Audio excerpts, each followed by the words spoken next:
El diccionario de la salud mental es tan nutrido como las razones para iniciar una terapia. De las opciones cognitivas de tratamiento para asegurar una buena salud mental, nos podemos mover en el espectro de las del marco sistémico a las de los protocolos del modelo EMDR, el mindfulness, o también se podría elegir terapias alternativas como la biodecodificación o las constelaciones familiares. Debido a la crisis del COVID-19 y a todo lo que implica, incertidumbre, estrés, aislamiento, falta de contacto social, modificación de rutinas y más, en la actualidad hay mucha preocupación por la aparición de trastornos psicológicos a corto, mediano y largo plazo. En diferentes organizaciones a nivel mundial, el bienestar emocional de los trabajadores es una de las principales prioridades de los empleadores, ¿sí? Por eso el cuidado de salud mental en el entorno personal y profesional es una de las tendencias primordiales de este 2021 en materia de salud mental. De la comunicación a la introspección, de la preocupación colectiva a la individual, de la exploración del macro a la exploración del ser. Hoy, en Let's Connect Stories, haremos un fascinante recorrido por la historia de uno de los comunicadores más emblemáticos de Venezuela, hoy día psicoterapeuta, quien en el presente dirige toda su atención y energía a la práctica de una de sus grandes pasiones, el mindfulness. Hoy, en el aquí y en el ahora, Eli Bravo. Hay una expresión aquí en los Estados Unidos que a mí me encanta, que es que dicen que you're standing on the shoulder of giants. Es decir, tú te paras sobre los hombros de gigantes, diciendo que uno va subiendo o vas escalando porque tienes a mucha gente que antes hizo cosas que te permitieron llegar ahí. Entonces yo prefiero verlo así. Uno de los comunicadores más importantes de Venezuela, una referencia para mí personalmente y para incluso mi compañera en la locución, en la producción, en la televisión, pero que no escapa de la cercanía del análisis psicológico. Cuando uno trabaja en los medios de comunicación, tiene que pensar en una estructura psicológica, de una u otra forma, para ver cómo entrevistas, para ver de qué manera te mueves, y eso resultó ser su carrera al final del camino. Eli Bravo, bienvenido a Let's Connect Stories. Qué bueno estar con ustedes, qué placer. Dos cosas importantísimas hoy que me han sucedido a mí como ser humano, como Daniela Cosán. Número uno, no lo había tenido en persona tan cerquita a Eli Bravo. No había tenido la fortuna de estar, bueno, aparte ya, confesión, inciso, dos de las voces que yo más respeto y más admiro. Bueno, Linda, vamos a hablar con ella. Y aquí piropo. Pero la otra es que tiene los ojos azules. Verdes, y no tú sé, verdes, grises. ¿no? ¿Y yo los tengo verdes? Claro. Hoy nada más. Dile que sí. Sí, verdecito. Así como color de agua de morrocoy. Oye, Lee, bienvenido. ¿Cómo comienza tu historia? ¿Qué querías ser tú cuando eras pequeño? Cuando tú empezaste ese recorrido en el mundo. A ver, pequeño, yo le dije una vez a mis papás que yo quería ser heladero. Eso me acuerdo. ¿Heladero? Sí. ¿Cuál de todas? De la marcha antigua. Esa. Exactamente. La marcha de... O de Tío Rico, no importa, para que no generemos problemas. Pero querías hacer así, o sea, ir de Claro, casa en porque casa llevando sonrisas. Bueno, porque era hacer algo que a mí me gustaba. A mí me gustaba comer helado. Entonces yo me imaginaba que el heladero comía mucho helado y era feliz y estaba dándole helado a los demás. Me parecía que el mejor trabajo imposible. No, vale, gente feliz, sonriente. Perfecto. Oye, pero qué bonito eso, ¿no? Repartir dulzura, quizá. Bueno, fíjate, eso me gusta. Eso es una asociación interesante, sí, dar un poco de la parte de niño también a las personas, ¿no? Sí, pero ya empiezas ya a crecer, a madurar. ¿En qué te empiezas tú a manejar a nivel comercial? Tu trabajo, tu primer ingreso monetario. Mi primer trabajo fue como organizando un archivo. En unas vacaciones estaba pasando de cuarto a quinto grado en el bachillerato y el esposo de mi madrina, era un gran amigo de la familia, me dice, bueno, vente, trabaja con nosotros y organiza el archivo de la oficina. Él, un hombre de ascendencia alemán, tenía ese archivo impecable. Yo no sabía qué iba a hacer allí, pero total que me dio durante un mes de trabajo en esas vacaciones. Me gané, digamos, mi primer sueldo formal y me gustó mucho. Y algo tiene que haber tenido esa experiencia en el archivo porque mi primer trabajo en medios de comunicación ocurrió cuando ingresé a Radio Capital. A la par de estar entrando a la universidad a estudiar comunicación, yo entré a trabajar como asistente de musicalización en Radio Capital y mi trabajo era limpiar y organizar la discoteca, la inmensa discoteca de Radio Capital. Me pasaba días limpiando con un trapito los discos de vinil, poniéndole tape, cinta adhesiva a las carátulas. Tenía que llenar a máquina, esa es la época de hacer tac, tac, tac, así con la máquina, porque no, bueno, creo que sí era eléctrica, era un poco más suave. Y tenía que llenar unos ficheros en donde estaban los compositores. O sea, que digamos que empecé en el mundo del archivo, fíjate tú. ¿Qué funciona para cada persona? Porque habrá el que sí quiere ser el Tony Robbins en su área, quiere ser el CEO más exitoso. Y si ese es el interés, si esa es la esencia y ese es el drive, una buena pregunta es cómo lo consigo de la manera más balanceada y que me traiga una auténtica felicidad. ¿Y quién descubre esa Organización. voz? Organización. Exacto. Y además melomanía, ¿no? Porque también eres un gran melómano. Pero ya tenías ahí el gusto musical. Sí, sí, me gustaba mucho la música. Me gustaba mucho el rock y Radio Capital había sido la emisora del rock en los años 60, 70. Yo entré a trabajar en el 85. Qué buena Era una época. emisora ya de noticias hablaba, pero igual trabajaba allí con, por ejemplo, con Napoleón Bravo y lo ayudaba.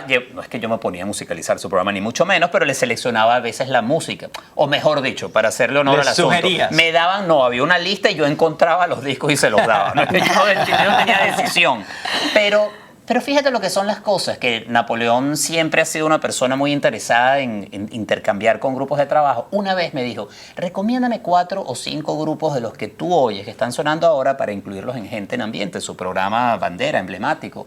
Y me acuerdo que uno de esos grupos que le recomendé fue YouTube. Oh, Siempre me ha gustado. Ay, mi banda favorita. Pero fíjate, Ya, pero ¿quién te fíjate que... descubre como voz? O tú mismo, típico que faltó el locutor ese día, te pidieron que hicieras una guardia. No, fue algo Por ahí allí. va la cosa. Fue una suerte de... De hecho, buena parte de mi carrera tiene esos momentos en donde no hay más nadie. Bueno, dile a él que a lo mejor lo hace. Entonces yo soy y me paraba ahí. Mira, me pasó en la radio. Efectivamente, mi primera guardia, es decir, la primera vez que estudié trabajo micrófono fue en Radio Capital, porque el locutor que comenzaba a las 5 de la mañana las transmisiones no podía ir. Y me dijeron, bueno, ya que tú tienes el título de locutor, te lo acabas de sacar, anda.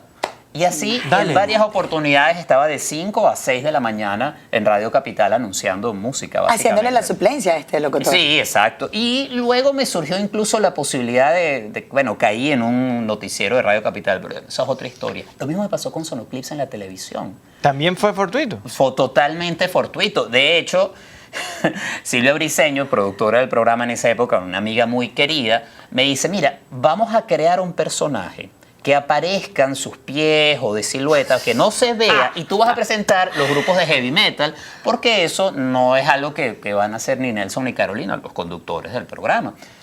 Y después que lo hago 2 o 3 veces, les gustó la idea, y ella me dijo, mira, te vamos a dejar así, porque la verdad es que tú no tienes imagen televisiva, entonces es mejor que te dejemos así medio oculto. Pero un día... Te lo dijeron así mismo en tu cara. No, bueno, pero ¿Cómo te sentiste con eso? No, yo digo, bueno, tienes razón, imagínate, Nelson, ¿sabes? Un tipo muy bien parecido, así, te van a poner este enano narizón allí, o sea, y además con esta voz, o sea, ya era extraño que yo estuviera al aire. Pero no era un punto diferencial, la voz particular que tenías o la entonación no la habías descubierto, no sé. No, todavía no. Un camino es solo un camino y en la vida te vas a encontrar múltiples caminos. Lo importante es preguntarte si tiene corazón ese camino. Si uno es capaz de tener ductilidad y cambiar a través del tiempo, puedes tener una vida que siempre te está aportando algo que tenga que ver con tu esencia.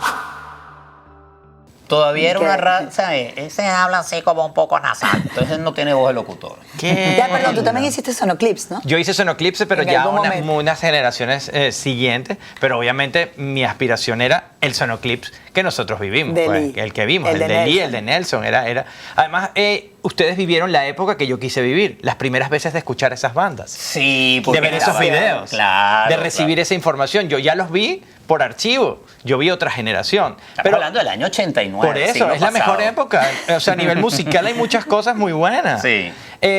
Pero fíjate, seguimos entendiendo de que de una forma fortuita te llega la televisión, te llega la radio, comienzas a recibir un beneficio económico de eso, pero no lo concientizas. Fíjate que no hemos hablado de eso. Tú estás pasando por tu etapa fortuita, pero no estás hablando de que estabas ganando dinero con eso. Empecé a ganar dinero y empecé a ganar dinero en un momento de una forma que a mí voy a decir que me sorprendía un poco. Mira, hablando de dinero, mi primer comercial de radio fue haciendo una voz auxiliar en un comercial de la Fortuitamente, revista Dinero. nuevamente. Pero es que mira lo que son las... En serio, oye esto, Daniela. Está Bueno, buenísimo. Jaime Suárez, el locutor, Claro. él le decía la voz del Grupo Producto y una de sus nuevas revistas era Dinero. Sí. Y necesitaba una voz al inicio que dijera necesito dinero. Y entonces eso fue lo que yo dije, mi primer comercial de radio, necesito dinero. Y entraba Jaime Suárez, tenga dinero los 15 de cada mes cuando usted compre la revista. Bueno. Pero fíjate, ya va, perdón, no, repetición, fíjate, hiciste una afirmación. Yo creo en eso. Necesito dinero. Bueno, usted necesita dinero. Lo pusimos en Televisión Nacional Abierta, lo pusimos en Radio Nacional Abierta y usted tuvo dinero. Así fue. Y En las ondas hercianas. Cuando tú te escuchabas, perdón, a ti mismo, tú decías, no, yo no serviré nunca para locutor, nada que ver, esta no será mi profesión. Fortuitamente lo haré una que otra vez. O sea, ¿qué te decías tú a ti mismo? ¿Qué pensabas tú de ti mismo en esa época? que yo quería ser locutor, quería tener un programa de radio. En esa época, trabajando en Radio Capital, caminaba hasta el trabajo pensando y soñando el programa que quería hacer. Sabía que no tenía la voz y dije, si no tengo la voz, ¿qué O pensabas tengo que no puedo? tenías la voz. Imagínate. Bueno, digamos que Porque se convirtió en Pero una es que voz esa que era es de la tu época. sello. Era la bueno, época. sí, pero digamos, yo no puedo decir que tengo una voz de locutor. Yo estuve rodeado de locutores como Iván Locher, Valdemaro Martínez, Alejandro Claro que Rota. son esas voces, Estoy hablando ¿verdad? con unas voces potentes, ¿sabes? Jesús Leandro. Yo esa voz no la tengo, pero lo primero que hice fue aceptar que no tenía esa voz, no pretender tenerla y trabajar con esta voz que tengo, que fue la que Wow, me bravo. dieron mis padres. ¿Ves? Aceptar. Aceptar, y hay otro factor, Importante. humildad nuevamente. Humildad forma parte del éxito de las personas que han logrado objetivos en sus carreras o misiones en su carrera.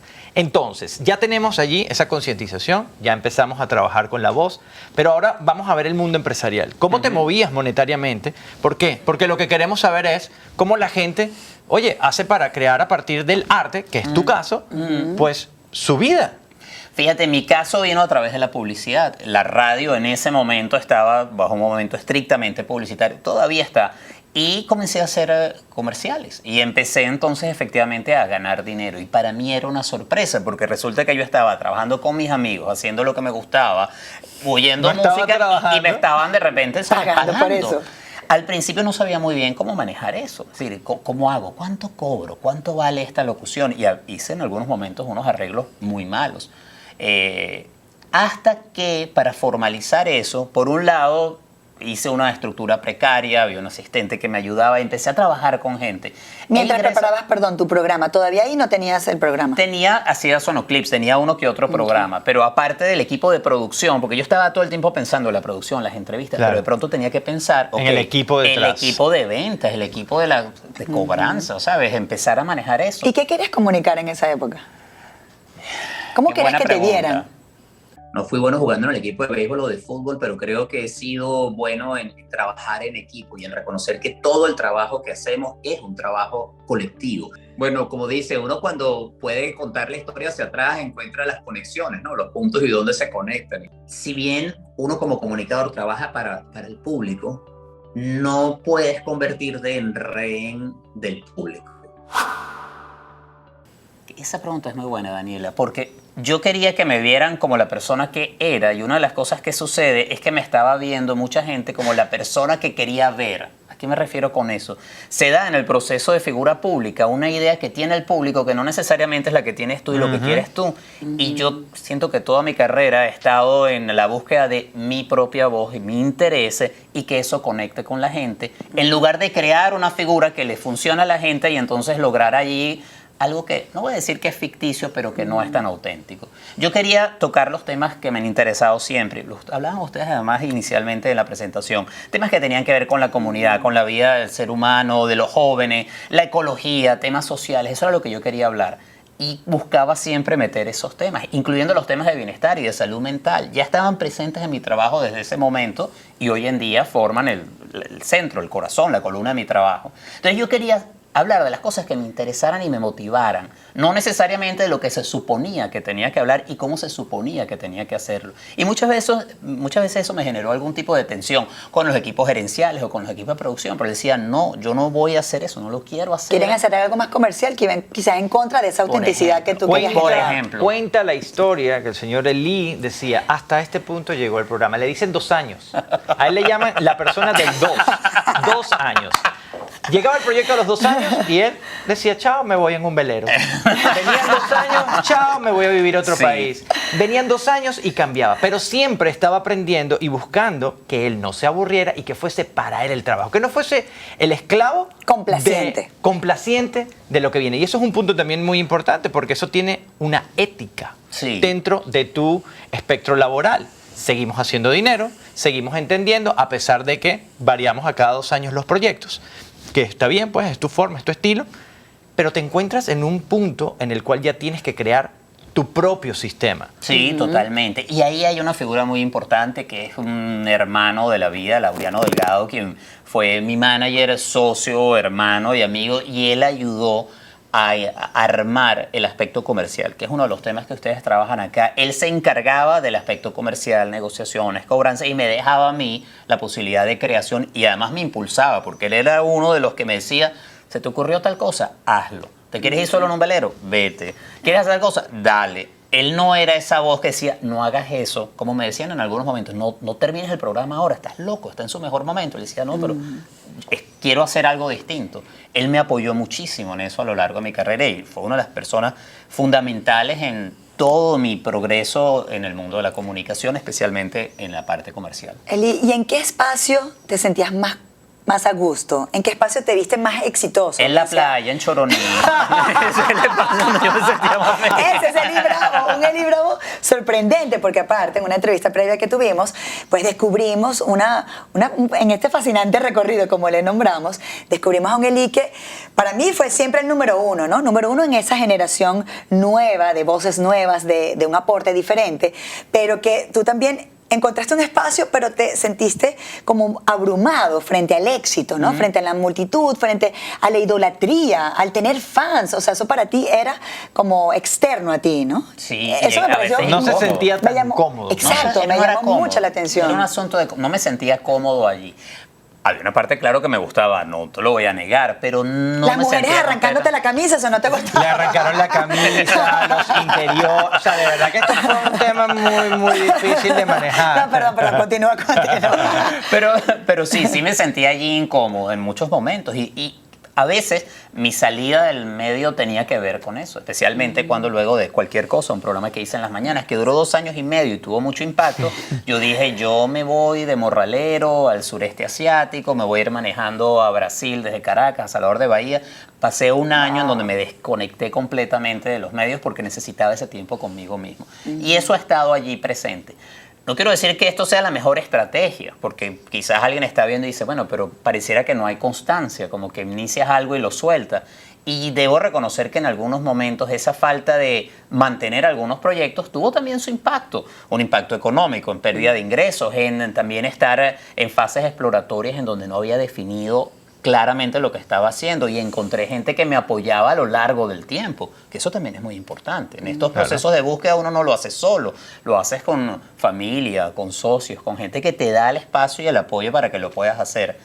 Pero esa es la manera como me he sentido yo que puedo trabajar y me siento más feliz. En otras palabras, no es una fórmula que funcione para todos, pero lo que sí creo que es importante es la capacidad de darse uno la libertad de probar cosas distintas y de no quedarse dentro de una sola fórmula si está funcionando. En el budismo una de las cosas que te dice es que puedas ver las causas y circunstancias que hay en cada momento, ¿no? O causas y condiciones. Es decir, que ocurren cosas que te ponen en un sitio que luego te llevarán a otro y eso es distinto para cada quien. Entonces esas causas y condiciones funcionan de manera distinta en esa rueda de la vida para cada persona. Entonces, sí, no, por eso además 2 vidas no son iguales, ¿no? Y creo que eso es lo bonito.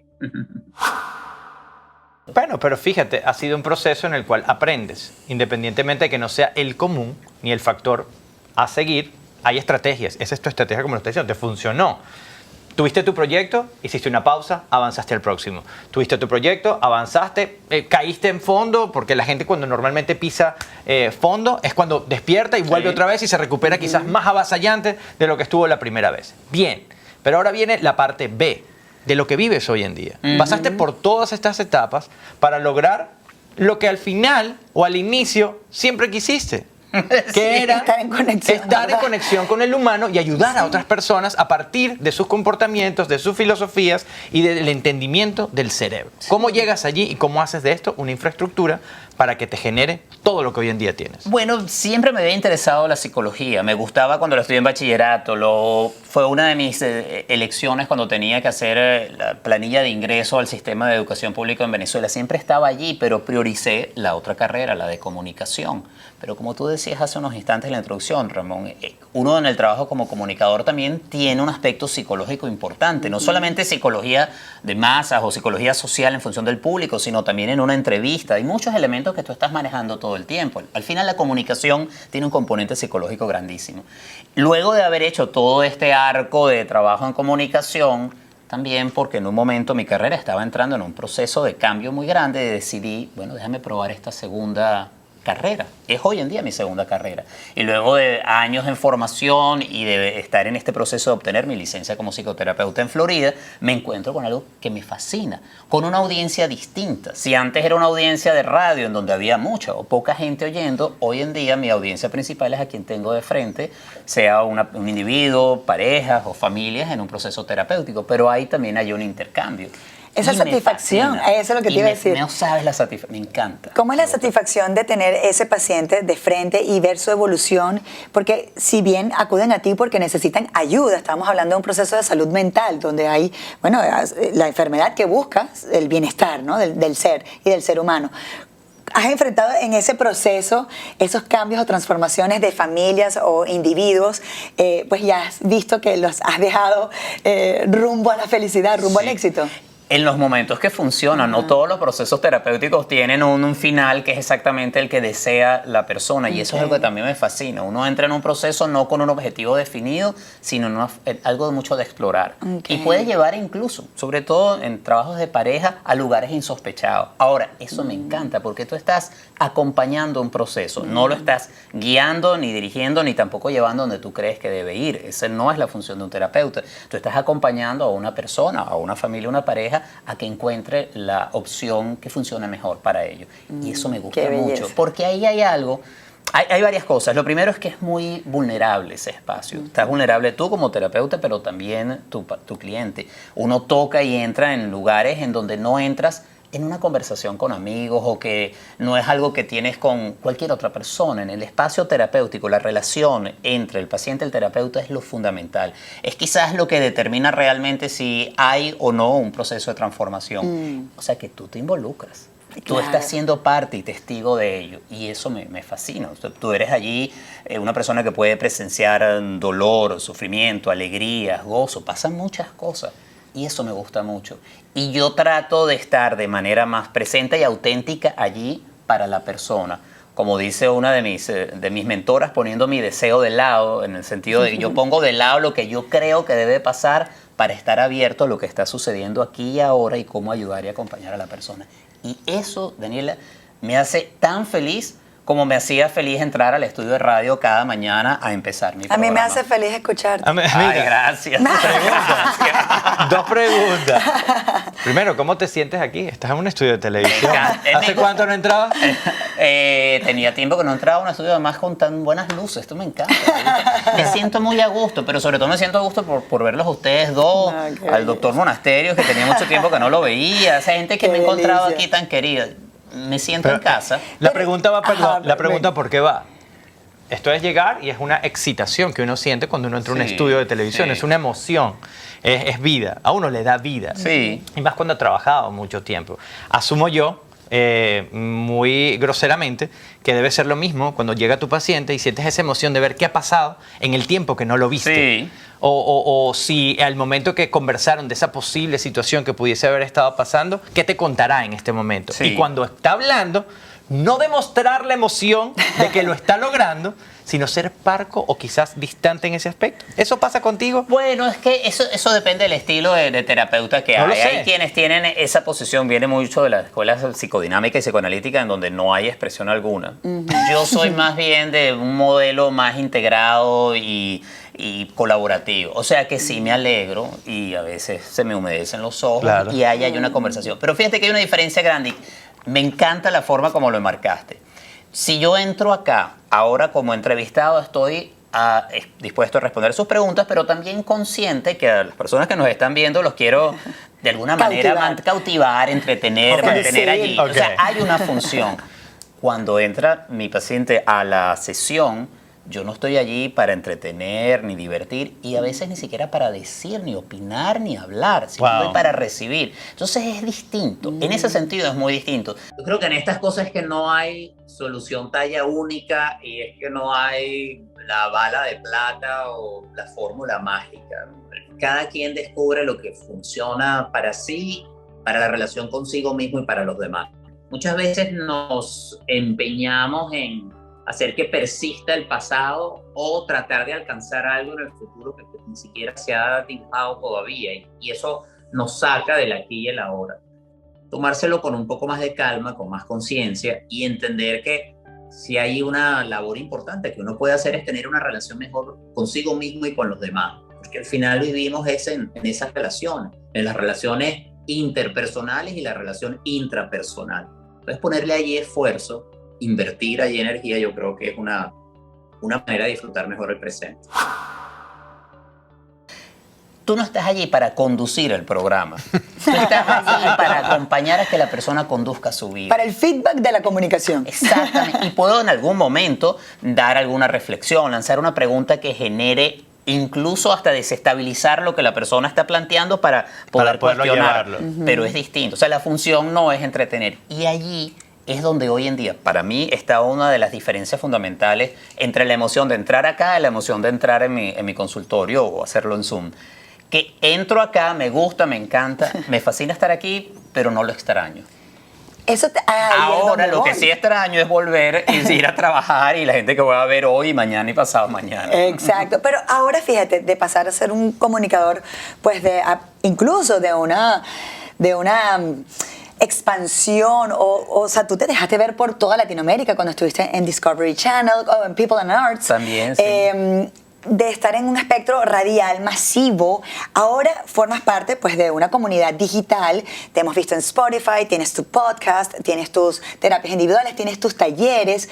O sea, ahora eres una marca personal digital, digámoslo así. ¿En ese espacio sí te sientes cómodo? ¿Cómo has manejado esto y esto? Qué buena pregunta. 2 años y medio. No, me encanta. 2 años y medio, ya te lo dije. No, me encanta. Y si ese modelo de negocio, por decirlo así, que... No, mentira. Esto más bien lo que está generando ahorita responde a esa necesidad de seguir comunicando, pero también ya desde otro espectro, ¿no? Desde el espectro del psicoterapeuta. Pero si todo este espacio te ha permitido esa comodidad, no solamente monetaria, sino también de exposición. Sí, totalmente. Y me reía, ¿sabes por qué, Daniela? Porque como uno puede ver desde distintos puntos de vista. Cuando ustedes hicieron la presentación, que me encantó, yo los oía de aquel lado, decía, wow, están hablando de mí como lo que soy ahora y me gusta mucho. O sea, con un título que hace unos años yo sentía que no me pertenecía, ahora sí. Si tú lo ves desde el lado de reposicionamiento de la marca, hubo un reposicionamiento. Claro, es una manera de ver. Claro. Es verdad. Pero yo me he rehusado mucho a verme a mí mismo como una marca, sabiendo que hay un aspecto de marca. Entonces ahí lo que hay es como una tensión, Daniel, y por eso tu pregunta es muy buena. Pelea contigo mismo. ¿Sabes que sí, Ramón? ¿Sabes que sí? Creo que necesitas un psicoterapeuta. Mira, yo te voy a decir algo. Lo he trabajado mucho en terapia y en mi propia como formación. psicoterapeuta te puedo decir que te puedo guiar y vas a tener Ramón es una muy vida. buen coach. Yo soy muy buen coach. Lo que tenemos es que unas conversaciones, pero ya yo lo vi todo. Ya lo vi todo. No, mentira, pero hablemos de esa marca personal. Bueno, sí, soy una marca especialmente para quienes puedo significar que soy una marca. Hay personas que conocen y saben de mi trabajo. Entonces ha sido para mí una labor que me vean como quien soy hoy en día, no como quien fue en un momento. Ese es mi trabajo con esa parte. Pero hay también otro lado que tengo que cautivar a un público nuevo, gente que no conoce mi trabajo anterior. Y entonces me están viendo ahora y me conocen ahora. Para esas personas tengo que dirigir mi mensaje también de una manera distinta. ¿Qué te digo con esto? No he perdido todo lo que aprendí del mundo de la publicidad y del mercadeo y lo estoy utilizando hoy, pero siempre consciente que si bien hay una marca, yo no soy la marca. Yo soy quien está aquí, que me llamo en estos momentos Eli Bravo y ese es el nombre que me dieron y tengo mi historia, pero yo no soy esa marca y lo que la persona cree que es la marca. Y eso es lo que me ha dado mucha libertad. Sobre todo me da libertad de moverme porque me permite, cuando no quiero estar bajo, vamos a decir, la caja de la marca, yo sé que le pongo la marca aquí y yo hago mi vida. Yo no soy eso, mi identidad no está relacionada con la marca. Entonces eso te da un poquito más de tranquilidad. A mí Eso me da me un poco de gusta. envidia porque tienes mucha libertad. Eso está muy bien. Dicho esto, tenemos una serie de preguntas las cuales tú debes contestar just Ya, flat, a ver. like that. Y comienzas tú porque la última la quiero yo. Es verdad, amigo, es verdad. ¡Qué peligro! Es verdad. Ok, vamos con esta serie de preguntas cortas con respuestas cortas, pero es que la inteligencia y toda la sabiduría de Lee, o sea, me tiene Go, baby. cautivada. Presión. Por lo tanto, llamen a la próxima animadora porque yo me voy a quedar aquí. Oh. Ok, A ver. Eli Bravo, ¿cuál es tu propósito de vida? Ser feliz y ayudar a las personas a ser feliz también. Bellísimo. ¿Viste? El heladero, repartir sonrisas está. y El heladero dulces. nuevamente. ¿Cuál es Qué la que te gustaba a belleza. ti? ¿Ah?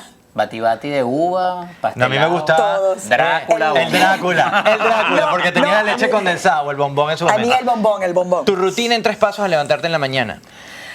Uy, abrir los ojos, ir al baño y luego de eso meditar y lo tercero es hacerme el café. Ok, cuando dijiste abro los ojos en la mañana, abres los ojos, ¿cuál es el primer pensamiento que te pasa por la cabeza? Depende. Hoy en día, por ejemplo, veo así una mate de mango que está enfrente y digo, wow, está cargadito, me voy a comer un mango de esos esta mañana. Por lo general tomo conciencia de la fortuna y la bendición de estar vivo y digo, ok, gracias, otro día por delante. A veces me despierto y digo, uy, la fiesta de anoche como que fue muy fuerte. O sea, varía, no todas las Varía. mañanas son iguales. Es Cuando así, vas camino al comparto. trabajo, si te toca manejar o te toca hacer un trayecto, ¿qué haces? Escucho podcast, oigo radio, especialmente NPR, que me encanta, y también aprovecho para hacer llamadas y hablo con mi mamá o con mis hermanas. Esos 10, 15 minutos conversamos y es muy rico porque lo utilizo para conectar con ellos que están en otro país. Qué delicia. De estos CEOs, ¿Elon Musk o Jeff Bezos? ¿No hay una segunda, tercera opción? Bueno, dila tú. Dila tú. Caramba, wow. Esa pregunta nunca me la habían hecho. Un CEO que me guste. A ver, me viene a la mente. Paso y después te respondo. Ok. Va. ¿Café, té o bebidas energéticas? Café. Menciona 3 habilidades esenciales de un buen líder. Empatía, capacidad de autocrítica sana y la capacidad de emocionar y transmitir un sueño. Con el conocimiento que tienes y la experiencia que tienes, ¿qué negocio montarías en este momento? A ver, mira, una de las cosas que me está interesando mucho en estos momentos son las terapias asistidas con psicodélicos, que es toda una nueva corriente de la psicoterapia que se abrió en los 50 y hoy está resurgiendo. Y yo veo que allí está mucho del futuro del trabajo psicoterapéutico a futuro y creo que por allí es donde voy a dirigir parte de mi trabajo, pero ya que estamos hablando de negocio, estarán creciendo de una manera interesantísima las clínicas de este tipo que trabajan con algunas sustancias como ketamina o MDMA, o sea que ya que me preguntaste de eso, es lo que Oye, se me voy a ocurre. investigarlo Muy de bien, San me gustó, Google. Me interesó eso. Y con el conocimiento y experiencia que tienes ahorita, ¿qué negocio no montarías? Una firma de contaduría y de taxes. Viste que no le gusta, que eres demasiado espiritual, no le gusta nada lo terrenal. Tu fortaleza. Mi fortaleza, la capacidad de ser curioso, de explorar, de buscar. Creo que es una fortaleza. ¿Y tu mayor debilidad? Mi debilidad son muchas. A ver, una debilidad. Puedo tener una tendencia a no finalizar lo que me propongo o de no mantener el deseo y la constancia en lo que estoy haciendo. ¿Qué signo Tengo que estar eres? muy cáncer. Tengo Ok. que, tengo que ser cuidadoso ¿Te con vino a eso. la cabeza el CEO? Te lo debemos para el próximo Let's Connect Stories. ¿Sabes que no soy muy fan de CEOs ahora que me dices? Pero Elon Musk no, 10 besos menos. Ok. Eh, No pasa nada. Me pusiste a Lo pensar. dejamos No, pendiente. te fuiste al ser. Te fuiste al ser de ellos dos. Ya te vi, te fuiste al ser. Sí, no, sí, no al money unos- maker. No, son unas Exacto. personas geniales, pero es que creo que lo que están haciendo, a veces me cuestiono el nivel de responsabilidad y ética que tienen con la sociedad. O sea, el poder que están teniendo estos CEO y estas compañías es inmenso, son una maravilla, pero es importante que también haya una responsabilidad ética grandísima, que Así no es. sé si está allí. No los conozco. Bueno, tanto. esto rompe con todo. buenísimo. A ver. Esto es una pregunta que hacía la Universidad de Stanford para entrevistar a los candidatos para diversos puestos de trabajo. Ok. Esta pregunta no la hiciste nunca en tus... Ni te la han en tus hecho 2 jamás años, en tu tus 2 vida. años. 2 años y medio de En lo tus 2 años de- transitorio. Ok. ¿Quién ganaría una batalla entre Spider-Man y Batman? Batman. ¿Por qué? Bueno, porque me gusta más. Ok. No, O sea, ya. no sé si esa es una buena razón, pero la verdad es que Spider-Man no me sabe, me gusta Batman. ¡Oh, pao! Ay, pero me gusta el Batman de los 80. Está bien. No, de los 80, de los 60. Wow, es de los 60. Claro, de De Pau. verdad, vamos a respetar el po. Claro, capó. Ese era el mejor, capó. Señoras y señores, esto fue una conversa divina de saber cómo la historia de Lee definitivamente puede vincularse con la de ustedes, porque pueden haber similitudes, o a lo mejor están en un camino que pueden iniciar y él pudiese ser ese camino que ustedes puedan tomar como referencia. Verdad que una entrevista sabrosísima, muchísimas gracias.